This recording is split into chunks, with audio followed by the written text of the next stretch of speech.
Hi all. Today I want to talk about Kantian ethics and particularly the categorical imperative. So we'll talk about the difference between hypothetical and categorical imperatives, between perfect and imperfect duties, and we'll talk about various formulations of the Kantian theory, or of the categorical imperative, the universal law formulation, the respect for persons formulation, and the kingdom of ends. So Kant lived from 1724 to 1804. This is considered in the kind of late modern period in philosophy. Recall he made a great many contributions in epistemology and theory of knowledge, and he's concerned with developing something like a mathematically principled system for making moral decisions. And he thinks that given that we are creatures capable of reason, there are certain obligations and duties that follow. And so we ought to arrange our actions and our lives more generally in terms of the considerations of reason. So the Kantian framework is a deontological one. It holds that we can derive conclusions about obligations and permissions from these various statements about duty. And Kant thinks that the kinds of duties that are going to be moral are those that will apply at a universal level to all rational creatures. And so it's not something that can be gotten out of simply because one doesn't have a desire to act as such or because they don't care about the consequences. He thinks this is something that is binding in virtue of your capacity to reason. So, again, themes that distinguish Kantian ethics from, say, utilitarianism particularly. There's a focus on individual judgment and the sort of ownership of one's deliberation process. Utilitarians may think that for vast many people it's sort of the most readily available course of action to provide them with a useful fiction by which they can operate efficiently in accordance with what is desired for some larger goal. Whereas a Kantian would think that there has to be a sort of a public deliberation about such a large course of action, and it should be transparent to all from the standpoint of reason. We see that Kant thinks that there are certain things that we are worthy of or that can be desired in virtue of our humanity, and that those should animate our relation to humanity both in our own person and in the person of others.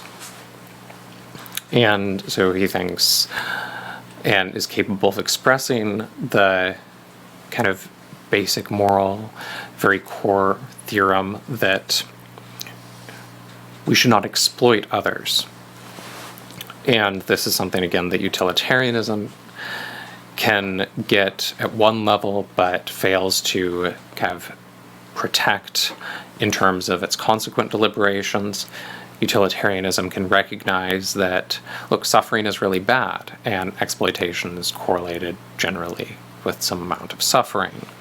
And so it's not something that should be wanted for its own sake, but it may be the case that if some greater good can be achieved out of that, the utilitarian could be persuaded that it's some, all things considered, permissible course of action. And so the Kantian has a much stronger sort of objection to that kind of practice than the utilitarian seems to. This is perhaps a fairly good-making feature of the theory. And as noted, the kind of language of the theory concerns duties and permissions, what it is that one must do or what it is that one can do. And reason provides constraints over this domain. So it says that, for instance, you can't seek to exploit others for personal gain. That would be in violation of the moral law.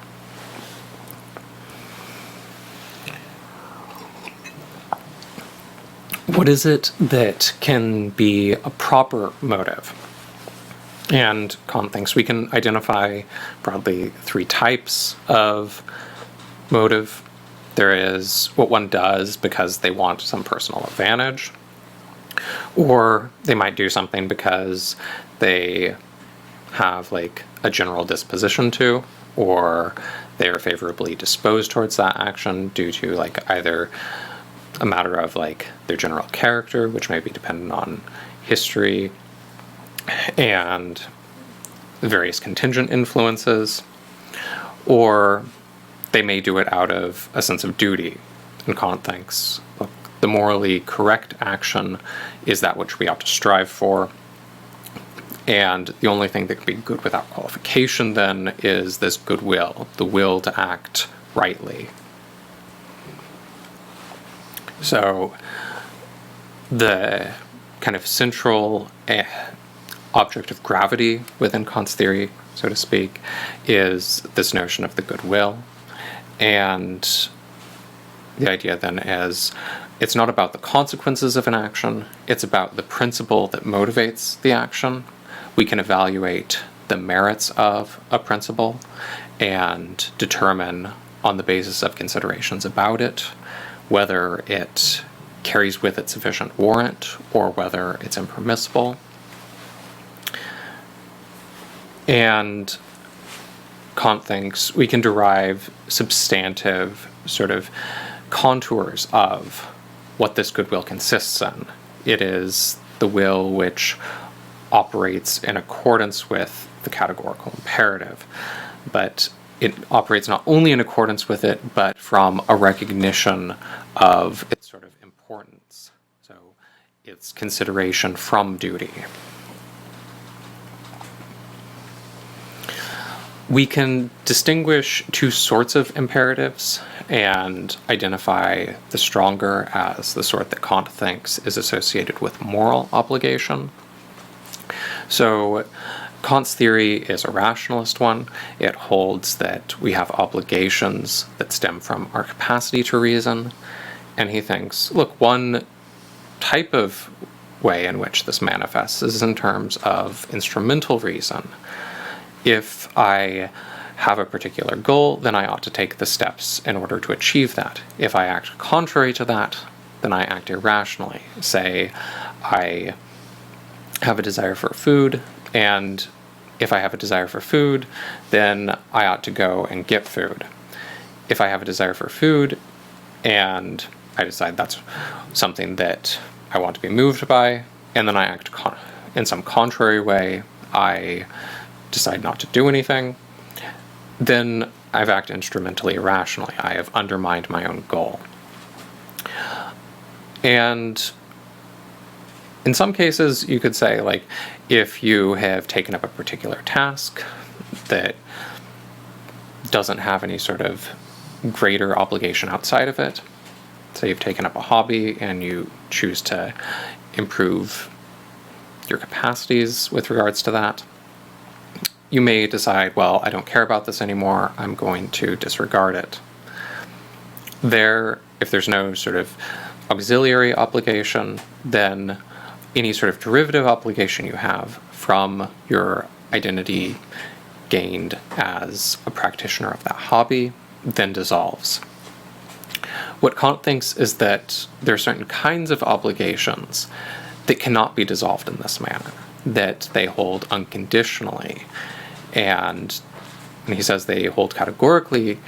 The idea is, in virtue of my being a rational being, there are certain things that I must do. I must not act in a way that is predicated on the deceit of others. I must not treat others as a mere means. So these obligations hold whether or not they are in accordance with my desires, whether or not they provide beneficial outcomes for me, and they hold likewise on everybody else. So Kant thinks that we can begin to recognize the sort of contours of this categorical imperative, that which could bind all creatures capable of reason, in the following way. He says, we should think about what it would mean for everybody to act on the principle we choose to act on in a particular situation. So take some particular action, identify the intention involved, or the motive, and then find a way of abstracting that slightly so that you have something like a general principle which you could plug into other situations and derive practical claims about what it is that ought to be done. So, say a person decides the end of the month is coming and I need to be able to pay my rent. I don't have the money right now, so I'll just go and take it from the nearest place I can find it, without regards to matters of ownership. If we then try to imagine that as a law or a principle which everybody acted upon, then we would end up with a kind of chaos, because in the deliberations of that person, the aim is to make something mine, which then is encapsulated within some norms concerning property. But at the same time, for that being predicated on my inverting those norms of property in this one isolated case, while if I try to operate on that as a really universal principle, then my aim to consolidate for myself this particular amount of property for the near future then relies on my invoking a principle which, if universalized, would fail to preserve any of the equilibrium desired in that particular instance. Does that make sense to you? Yeah, I think it's just important to understand that it's easy to get to think that it's not that you would necessarily want you don't want to lie, or you don't want to. What was the situation? You steal from. You steal some amount of money because. Yeah, you go and rob 7-Eleven so you can make your rent. It's not that you don't personally want to get robbed yourself. It's not the outcome, and I think this is something that easy to get concerned with. You're not concerned about the outcome of getting robbed yourself. Oh, if everybody robs, then. Because you're thinking the law, it's a universal law. You're acting on a universal law. So if you're robbing, then everybody else is robbing. It's not that you don't want to get robbed, but it's the idea that if everybody's robbing, then nothing is actually owned in the first place. Like the idea of oh, this is mine and that's yours doesn't even make sense anyway, because robbery and taking property is property isn't recognized as private property because it's just taken. So that I think that's the whole thing. So it's hypocritical on just a purely logical basis, not necessarily on an outcome basis or on the basis of what you would happen to you. It's just illogical because you're breaking your own sense. Oh, I'm gonna steal it and it's gonna be mine, but I'm assuming nobody would steal from me because something that's mine isn't for some reason stealable, So it's just hypocritical and illogical. That's I think a good way to think about it. So it's supposed to be based on this analysis by reason, not a consideration of the consequences that follow from the policy. And you can see this in the sort of parallel case for Kant of lying. He says, well, suppose you have the sort of maxim motivating you that if it will be to your personal advantage, then you should lie. If this were a law of nature, then what it is that you would be seemingly willing is that in any case where there's personal advantage, then someone will lie. So in any case where somebody says something, there's the question of whether is it true or is it to their advantage? Because either one of those might be the underlying reason. And in any case where it is to their advantage, where it might be to their advantage, then this gives reason to believe that they're lying. And so this seems to undermine the very function of language. And what seems to be willed by that individual is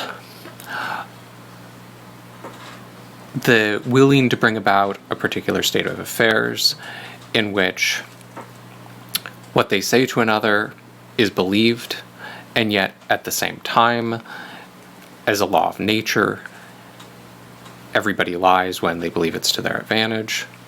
So they're trying to will an inconsistent world.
Perfect duties are those which one must always observe, and so are always binding. And Kant illustrates how, through the sort of mechanics of the universal law formulation, you can derive that it is not permissible to make lying promises. So he says, suppose you make a promise where you say you'll give back some money at a later date if you are provided that money now. Say, I tell you, like, if you give me $100 now, then I'll be able to pay you back next week. And I have no intention of following through with that and repaying the person. And there doesn't seem to be any sort of, like, contradiction that arises within that moment. We could formulate the motivating idea as I will make lying promises when it achieves something that I want. And Kant thinks, well, that may not have sort of immediately apparent a contradiction, but there is a contradiction or an inconsistency that arises when we think about whether this could be a universal animating principle. And he thinks, if you can't will it to be the case, or you can't sort of imagine it being the case that everybody operates according to that principle, where everybody say things like, if it's to my advantage, then I'm going to lie. Because then we have to imagine that occurring within a world in which everybody understands that this is a principle and everybody acts accordingly. So you'd have to conceive of a world in which the very sort of like notion of promise making in this manner of saying, like, if you give me this money now, then I'll pay you back next week, because everybody would know that when people do this, they are not going to pay that back, and so it will fail to be a sort of effective means of persuasion. And what I am willing in that moment, or what I am attempting to will, is then this sort of small carve-out where I don't want to will the entirety of what this maxim such that it becomes a universal law. I want it only in this isolated case, and thus I'm trying to be governed by a different law than I would will all others to be governed by. And it's this sort of inconsistency that Kant thinks reveals its impermissibility. So in that case, my maxim is to make a deceptive promise in order to get needed money, and it's a necessary means of doing so that others take me at my word so that I can have the advantage. And so in trying to conceive of this world in which nobody takes each other's promises at face value, and at the same time that I'm willing that in this case somebody does, I am willing a world both where my promise has some weight and promises cannot have weight. So Kant thinks this reveals this could not be a universal law of nature. So this shows that I cannot possibly act this way. It would be impermissible for me to do so. So a few points that are worth noting with regards to these duties that are sort of binding in all cases. A perfect duty holds in all cases, whereas an imperfect duty holds in some cases, or there might be multiple ways in which the imperfect duty could be satisfied. You might have multiple competing imperfect duties. Say you have an imperfect duty to improve your various capabilities. You have an imperfect duty to improve your reason and your moral reason. And those different imperfect duties may sometimes come into tension with one another. You can't complete both at the same time. And so the way in which you then manage that might be thought of as a kind of Kantian virtue. So we can render particular perfect duties generally in a kind of negative formulation. So do not lie, do not steal. It's worth noting that violation of a perfect duty is in all cases going to be blameworthy, whereas a failure to meet an imperfect duty may not in all cases be blameworthy. Say you decide, I have some amount of work to do, and I will take a break. That may be perfectly permissible, but if you chose to take a break in perpetuity, then supposing that work has value, that would not be something that you could rationally will to be the case.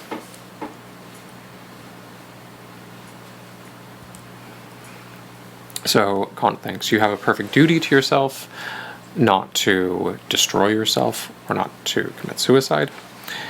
He says, suppose that the basis for deliberation in this matter is I should either have to continue living and deal with some amount of suffering and misery, or I should choose to end my life in order to avoid that. Kant thinks, no, then I am choosing to use my humanity, my capabilities, for something which is of relatively lesser value, this sort of as a means of avoidance of pain. He thinks if I have the capacity to operate on the basis of reason, this isn't undermined, then that has a greater sort of authority, and I ought to act in accordance with that. Violation of that will be a kind of violation of duty.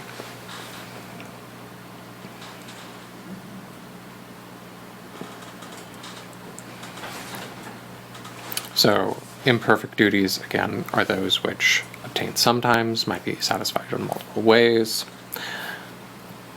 And if you fail to complete an imperfect duty in a particular case, that doesn't make you blameworthy. These can be circumstantial, so they arise, perhaps they may not sort of be with you always, they might occur in certain contexts.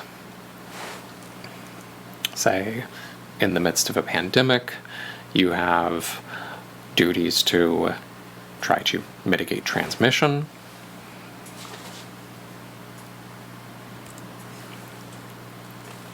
So, concerning the imperfect duty of cultivating one's talents, you could say,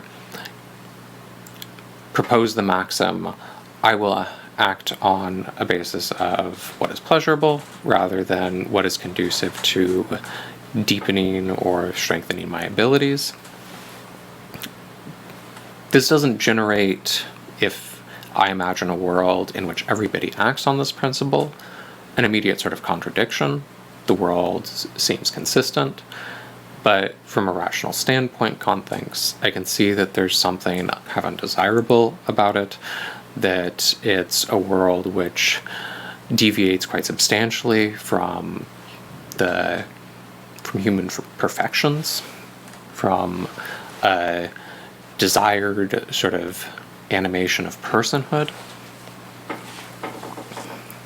So we don't have a contradiction, but I can't rationally will this state of affairs, and so this shows that it's not praiseworthy. A second way in which Kant thought the categorical imperative could be formulated is what's called the humanity formula, or sometimes called the principle of respect for persons. And the idea is that you should always act so that when you treat humanity, whether in your own person or in the person of any other, never simply as a mere means, but always as an end in itself. So Kant thinks you have a duty to see the humanity in others, their capacity for reason, their ability to engage in the task of coordinating common life. And you ought to see the sort of independent good in that, the good independent of any of your particular subjective conditions, desires, interests, etc. You can then treat people in one of three ways, given this principle. You could treat somebody as an end in themselves. This would consist in you acting so as to produce some benefit for them. You can treat them as an end and at the same time as a means. So some contracts might be of this nature. Say you make an agreement with some person that you'll do some amount of work in exchange for some compensation. Then you are benefiting them and they're benefiting you, and so you're treating them both as a means to some benefit for yourself and as an end himself, somebody that is worthy of recognition and respect and of benefit to themselves. Or you could treat them as a means merely, and this would mean that you saw them as a sort of tool for one's personal benefit without recognition of their dignity. So a concrete instance of a case in which one treats another as a means merely can be found in this link, concerning the way the Coca-Cola Corporation from the 80s to 2000 engaged in retaliation against its workers for unionizing when they wanted a more fair distribution of the profits of the company. It organized the assassination of several thousand of union workers in that time, so it wanted them for the benefit that they provided to the corporation, the shareholders,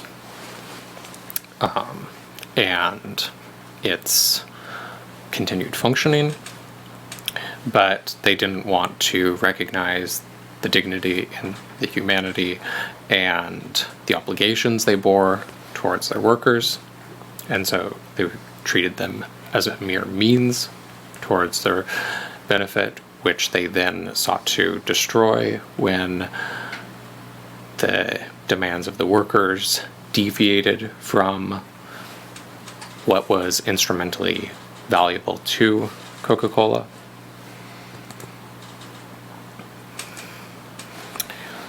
So this constitutes a fairly substantive difference from the kind of utilitarian perspective. Recall, the utilitarian thinks the action I ought to pursue is that course of action which will produce the greatest amount of good, pleasure, or well-being. And the Kantian idea is that persons have value because of their rational capabilities, because they can set ends, because they can deliberate on their ends and organize them into some consistent whole. It's because they can legislate a moral law for themselves and others, because they are the types of creatures that can engage in these sort of deliberations about what principles we should be governed by. And so a failure to see one's capacity to set ends, say, of the workers to unionize or for a greater share in the collective benefits, The refusal of that is to treat them as a kind of alien object that isn't worthy of self-governance. It's worth noting here that the humanity formula does not rule out using people as means. Again, there's 3 modes of relation: treating them as ends in themselves, treating them simultaneously as ends and a means for something else, and treating them as a mere means. So Kant thinks that, look, there are many cases which are perfectly legitimate. When you, say, pay somebody to repair your car, you are entering into a voluntary agreement in which you are paying them for valuable work done for you. And he thinks, well, you're using them as a means there, but so long as they are adequately compensated, so long as they're treated fairly, so long as you're not exposing them to undue risk or risk they're unaware of, then that's perfectly permissible.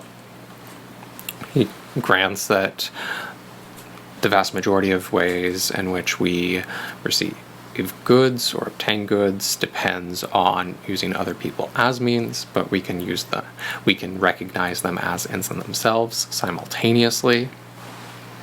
But this perhaps shows that we have greater obligations and that we systematically fail to meet those under ordinary modes of human life.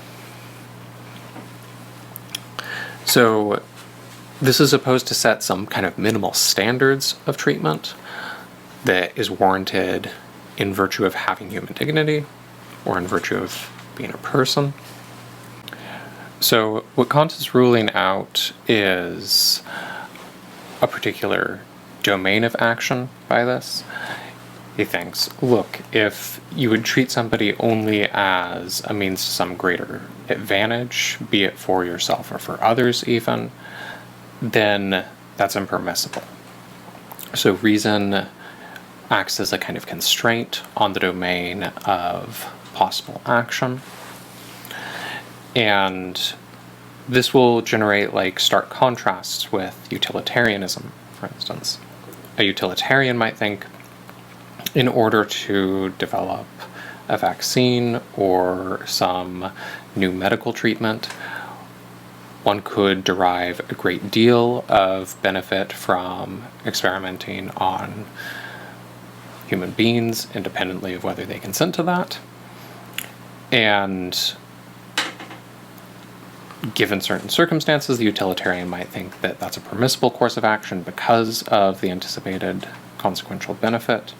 A Kantian is going to think that those cases are always impermissible because they fail to meet certain standards of recognizing the dignity of those persons.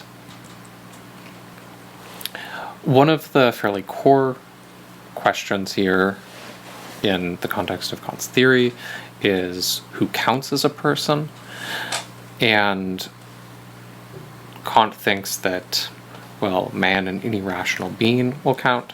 So there are potential benefits to this in terms of thinking about what ordinarily correlates with expectations about who matters.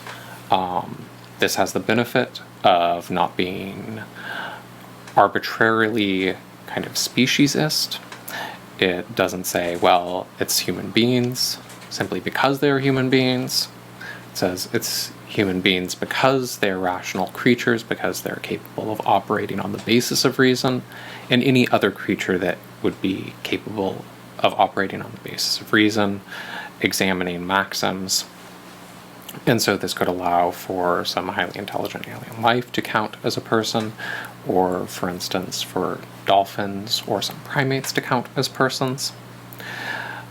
What this seems to constrain or eliminate from moral consideration in sort of first-order sense would be those who fail to have sufficient rational competence.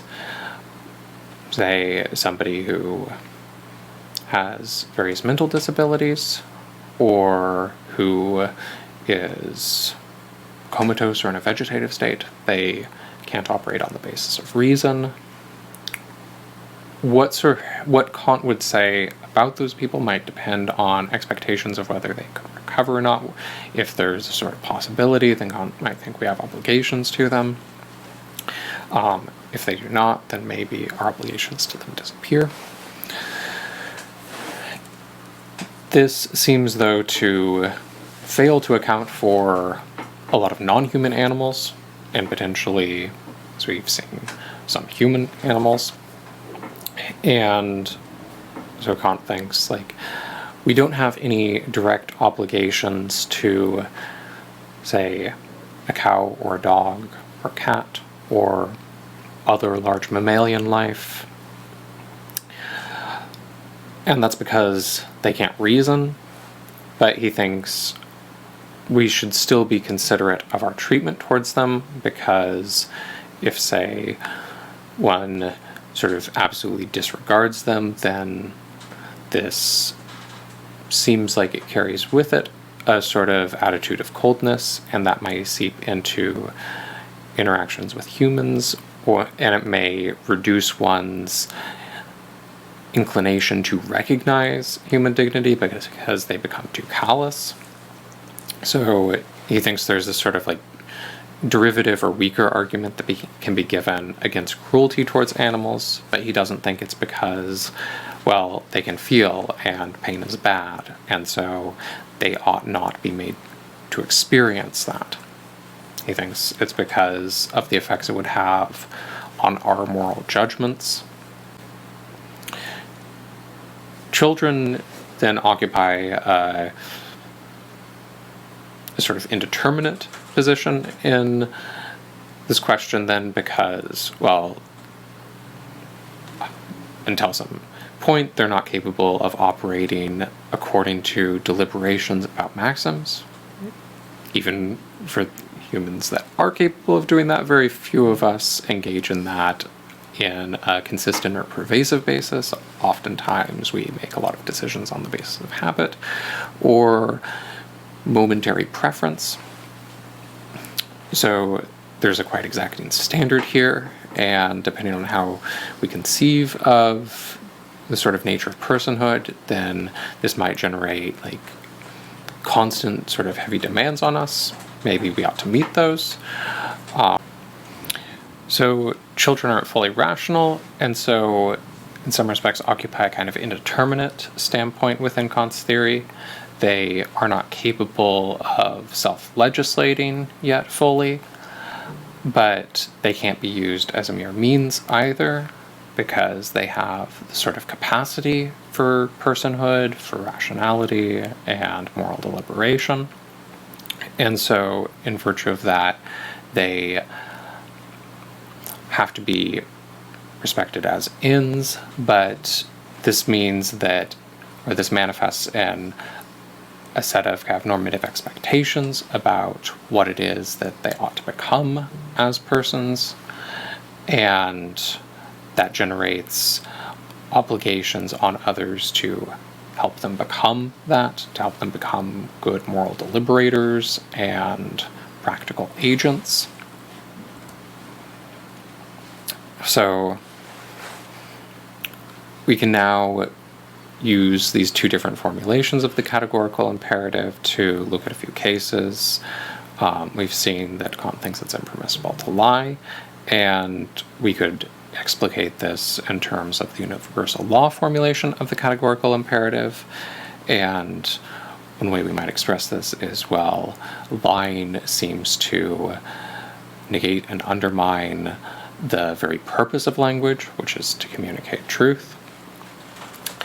And secondly, using the humanity formulation, it fails to treat persons as ends in themselves. It makes them means to one's own ends, and so it fails to treat them with dignity. It fails to respect their autonomy and the worth of their being able to make an informed decision. There is also the formulation of autonomy, and Kant says that we can think of all rational agents then as participating in a kind of parliament. They propose a law to govern themselves and all others, and thus a law must be submitted sort of to all rational agents. It depends on what could be rationally agreed upon.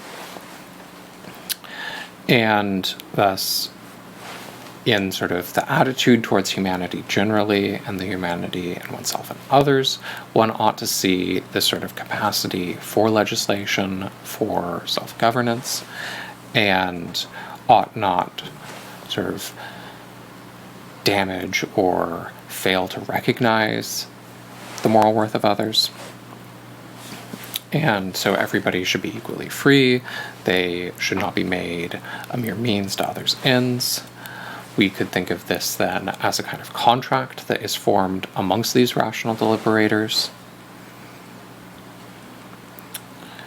And we could also think of this as generating certain ends for our actions, certain positive ends. So it is a sort of feature of this formulation of Kant's theory that we can designate a kind of end state to be brought about.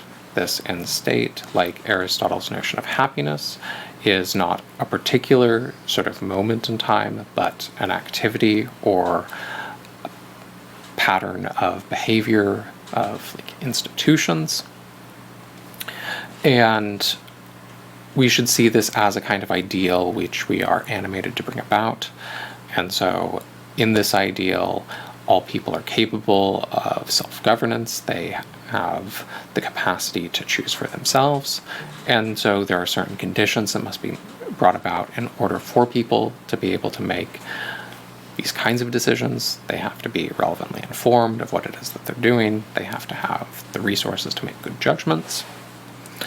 And the assertions or the legislation of any one particular person then can provide an answer to the question, why is it that I ought to be moral? It's because, well, I am both a legislator and somebody who the legislation governs, and all others are equally. And so this explains my duties to others, my duties to myself in virtue of this sort of ideal. And it gives an answer to the question of why it is that we ought to respect others. It's because they are equally worthy of this kind of good, and that we ought to see ourselves as bound up in this sort of common project of bringing about a moral vision of the world. So, some considerations about Kant's theory. We've seen that his theory prioritizes for moral consideration this notion of rationality, and so those who cease to meet the standard, who cease to be, or who are not capable of deliberating on whether a maxim can be universalized consistently, they will not count as moral agents. And Kant thinks that one is the same criteria for being a moral agent are the criteria for being a moral patient or being somebody worthy of moral consideration. And so he thinks all and only rational beings are worthy of moral consideration. Effects on them can generate secondary concerns for other kinds of beings, non-rational beings, but non-rational beings don't have any sort of first-order significance. This contrasts quite heavily with the utilitarian perspective, which says it is sentience which makes us worthy of moral consideration. The reason that it's bad to harm something is because pain is bad, and it's experiencing that. Its experience of pain is bad, and so ought not be brought about, all things considered.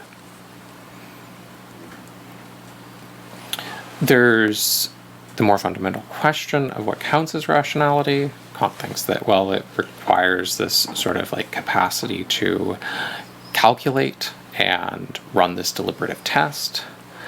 And, well, people can be perhaps more or less rational. We might think of rationality as a sort of scalar thing.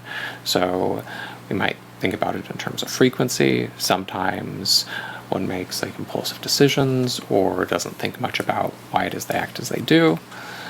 And somebody might sort of more frequently try to do what they think is going to be most likely to bring about good outcomes for others.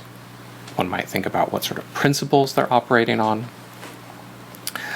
And so we might identify like different degrees of rationality, but if we do, then this seems like a fairly horrible consequence for Kant's theory, because it's in virtue of meeting the standard of rationality that one is worthy of moral consideration.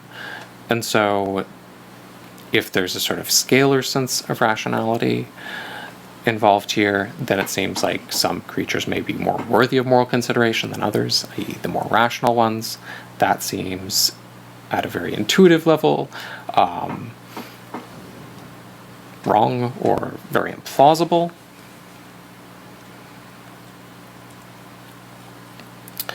And one might worry that Kant has gone a little bit overboard in abandoning consideration of the consequences.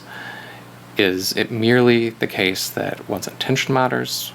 One might think that one's expectations about consequences should factor in, and so even if one doesn't sort of deliberately cause some harm or injustice, that if they knew that it was a likely outcome, that they may be morally responsible for that. Kant's theory doesn't seem to necessitate that judgment.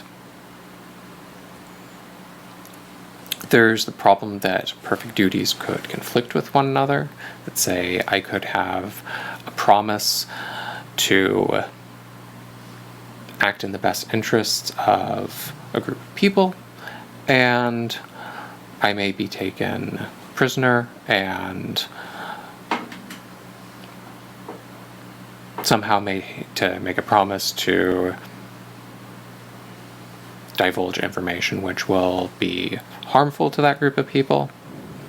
Then I have two countervailing obligations that can't be mutually satisfied, and Kant's theory then seems to fail to provide a kind of direct solution to this. One perhaps more stark kind of case is, say that I have made a promise to do something which, all things considered, is like supererogatory. Say I have agreed to bake you a cake, and some catastrophe comes up, and I need to take somebody to the hospital. And so I have an obligation to seeing that they are not harmed, and I have an obligation to you to bake a cake.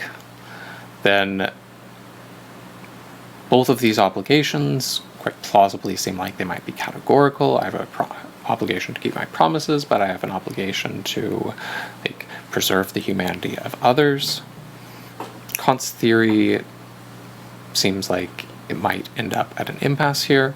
There might be ways of weighting obligations or finding some more foundational ground, say that the recognition of humanity is, or my falling back on a promise when I say I can't bake you the cake because I have to preserve the life of this person.